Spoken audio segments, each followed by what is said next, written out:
Khamenei, one of the most evil people in history, is dead. Confirming that Iran's supreme leader is now dead. Major combat operations in Iran.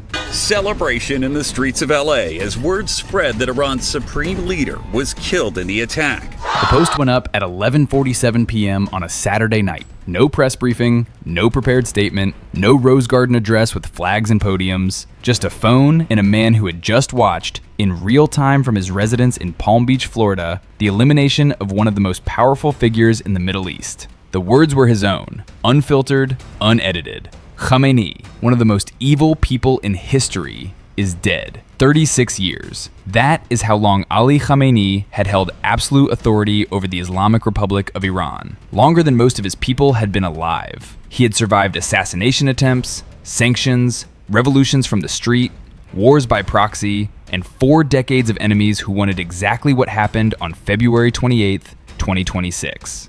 He did not survive this. The operation had been in planning for months, not weeks, months. Every movement, every pattern, every known location had been mapped, cross-referenced, and verified. The F-22s that had been quietly forward deployed to Nevatim Air Base were not there for deterrence. They were there because something larger was coming, and the planners needed the electromagnetic picture of Iran's air defense network completely understood before the first missile left a tube. The intelligence collected on those quiet night missions through Iranian airspace was not background data. It was the foundation of a targeting package that had been built with surgical patience over an extended period of time. On the morning of February 28th, strikes hit 24 provinces simultaneously. This was not a message. This was not a warning shot. This was the full weight of a prepared operation executed on a timeline that had been set, according to a senior Israeli security official, several weeks earlier. The strikes targeted nuclear infrastructure. They targeted missile production facilities. They targeted the IRGC command structure, its intelligence headquarters, its senior commanders. 7 senior defense and intelligence officials were killed in the opening hours. The chain of command that Iran had spent decades building did not survive the first 12 hours of contact. Khamenei was in his office compound in Tehran. He was carrying out his duties. That is what Iranian state media would later confirm, in the same broadcast where the anchor broke down in tears reading the official statement. The supreme leader of Iran has reached martyrdom. The compound had been identified. The strike had been precise. The building was destroyed. His daughter, his son-in-law, his grandchild, his daughter-in-law, all of them gone in the same strike. In Tehran, the reaction split in real time down a fault line that had been cracking for years. In some parts of the city, people wept in the streets. In others, they cheered. Videos emerged within hours of women in Tehran chanting "Death to the Islamic Republic" and "Long live the Shah," their voices rising above the sound of distant explosions still echoing across the city.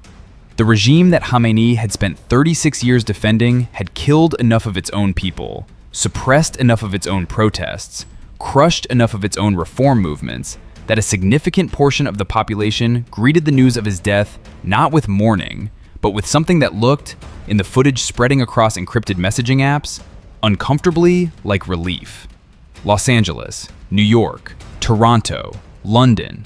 In every city with a significant Iranian diaspora, the same scenes played out. Crowds gathering, flags, music. People who had fled the Islamic Republic, or whose parents had fled, or whose grandparents had fled, standing in the streets of foreign cities in the middle of the night, processing what they were seeing on their phones. 36 years of waiting for something to break, and then it broke. The strategic picture that remained by Sunday morning was unlike anything the region had seen in decades. Khamenei was gone. The IRGC command structure had been decimated. The chain of succession had no clear answer. Under Iran's constitution, an interim 3-member council consisting of the president, the head of the judiciary, and a jurist of the Guardian Council would assume the duties of the supreme leader, while the Assembly of Experts appointed a replacement.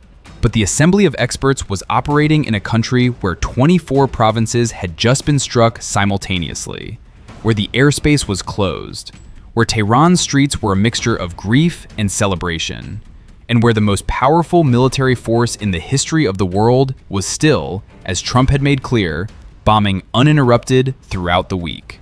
One man had survived with enough standing to matter: Ali Larijani, Secretary of Iran's Supreme National Security Council, former parliament speaker, one of Khamenei's closest confidants for 3 decades. He posted on X within hours of the confirmation: Iran would deliver an unforgettable lesson. Whether the IRC, whose senior commanders had been systematically eliminated, still had the capacity to deliver that lesson was a question nobody could answer with confidence on Sunday morning. Iran had already fired. Missiles hit Tel Aviv. A pillar of smoke rose over Bahrain, where an Iranian strike hit near the US naval installation at Jafar. The retaliation was real. But retaliation from a decapitated command structure fighting a military that had spent months building the most complete picture of Iranian air defenses ever assembled is a different kind of retaliation than what Iran had been capable of 24 hours earlier.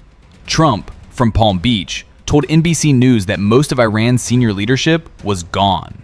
Not like 2 people, he said, a large amount of leadership. He called on the Iranian people to remain in their homes during the bombing campaign and then, when it concluded, to take over their government. The former Crown Prince of Iran, Reza Pahlavi, issued the same call from exile.